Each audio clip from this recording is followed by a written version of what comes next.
চাঁপাইনবাবগঞ্জে তাপদাহে আম পাকার হার অনেক বেশি। ক্ষতির শঙ্কায় আম চাষিরা চাঁপাইনবাবগঞ্জ সহ আশপাশের জেলাগুলোতে চলছে তাপদাহ। 10 দিন যাবৎ দেখা নেই বৃষ্টির। তাপদাহে সময়ের আগেই কয়েকটি জাতের আম পেকে যাওয়ার চরম ক্ষতির শঙ্কায় আম চাষিরা। বাজারে আমদানি বেড়ে যাওয়ায় এবং ক্রেতা কমের কারণে কমেছে আমের দাম। এতে করে আম নিয়ে বেকায়দায় আম চাষিরা। ঈদের লম্বা ছুটিতেও মারাত্মক প্রভাব পড়েছে আমের দামে। দর্শক, এ বিষয়ে আরো খবর জানাতে চাঁপাইনবাবগঞ্জ থেকে সরাসরি যুক্ত হচ্ছেন আমাদের সহকর্মী আহসান সুমন। সুমন, তাপদাহের বর্তমান পরিস্থিতি কি আর আম চাষিরা কি বলছেন? আমি আছি চাঁপাইনবাবগঞ্জের যে রাজশাহী বিভাগের মধ্যে সর্বোচ্চ যে আম বাগান বাজার চাঁপাইনবাবগঞ্জের কানসার, এই কানসার স্টেশন থেকে প্রায় 7 কিলোমিটার ধরে মূল যে বাজারটি আশেপাশে দেখতে পাচ্ছি এখানে বেড়ে ভর্তি করে যেখানে আড়তে আড়তে চলে যাচ্ছে। তো এই চাঁপাইনবাবগঞ্জের এখানে আম মৌসুমে মূল যেটি সমস্যা হয়েছে যে প্রচন্ড দাবদাহ। ঈদের আগে থেকে এই দাবদাহের কারণে যে অসময়ে আমগুলো পেকে যাচ্ছে। ওয়ালটন আবারও মিলিনিয়ার অফারে ওয়ালটন ফ্রিজ কিনে আপনিও হয়ে যেতে পারেন মিলিয়নিয়ার। এই আমগুলি খিস্তাপাত আম এখনো আরো 15 দিন ধরে পাকতো বা ক্রমান্বয়ে ধারাবাহিক ভাবে, সেটা কিন্তু ঈদের পর থেকেই প্রচন্ড দাবদাহের কারণে খিস্তাপাত আম চাঁপাইনবাবগঞ্জে জিআই কোনেটে পাকা শুরু হয়েছে এবং পাশাপাশি ব্যানানা সহ অন্যান্য আমগুলি পাকা শুরু হয়েছে। এখানে আমের যেটা একটা রপ্তানির যে সম্ভাবনা দেখা দিয়েছিল, সেই রপ্তানির সম্ভাবনাটা কিন্তু তেমন এখন বেশি করে আর আশা সঞ্চার করছে না। আর আমের যে যানজট বা প্রচন্ড ভাবে বাজারে নিয়ে যাবার কারণে একসাথে অনেকগুলো আম পেকে গেছে। এই কারণে ক্রেতার অভাব।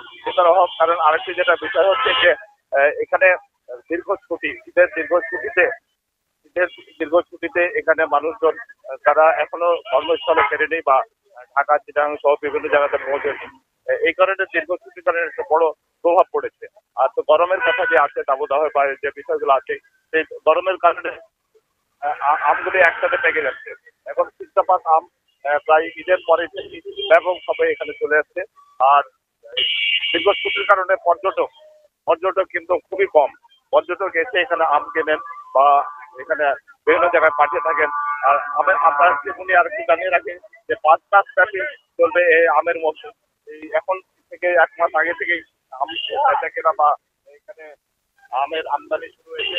আসলে বাজার যেটা নির্ভর করে আমদানির উপরে, এখন প্রচন্ড আমদানি আছে বাজারে। আমরা দেখতে পাচ্ছি যে আড়তে আম কিনে ব্যাপারীরা এখানে চলে যাচ্ছেন। আপনি যদি একটু দেখা আপনাকে যে এই আমগুলি কিন্তু লক্ষণভোগ যেটা বলি, এবং এখানে এই লক্ষণভোগ আমটার দাম খুবই কম। এটা সাধারণত ডায়াবেটিস রোগীরা বেশি পছন্দ করেন, ক্ষতি কম হয়।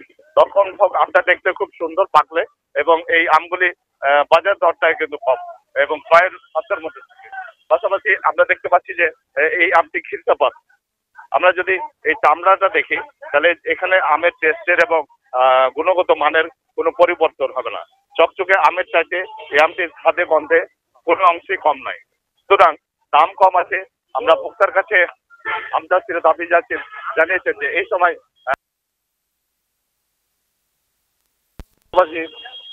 হাসিনা, ফজলি এবং ল্যাংড়া এখন নামা শুরু হচ্ছে। আর কয়েকদিন পরে এখানে শুরু হবে। আর এলাকাবাসী এখন এটি সবচেয়ে বেশি প্রত্যাশা করেন যে দীর্ঘ এখানে একটু সামনে গিয়ে পাওয়া যাবে যে এখানে 4 মাস রোড, এই আমের আগে প্রায় 3 কিলোমিটার যে যানজট, মানুষের প্রত্যাশা আমরাও চাইবেন এই দীর্ঘ যানজট যদি আইন শৃঙ্খলা বাহিনী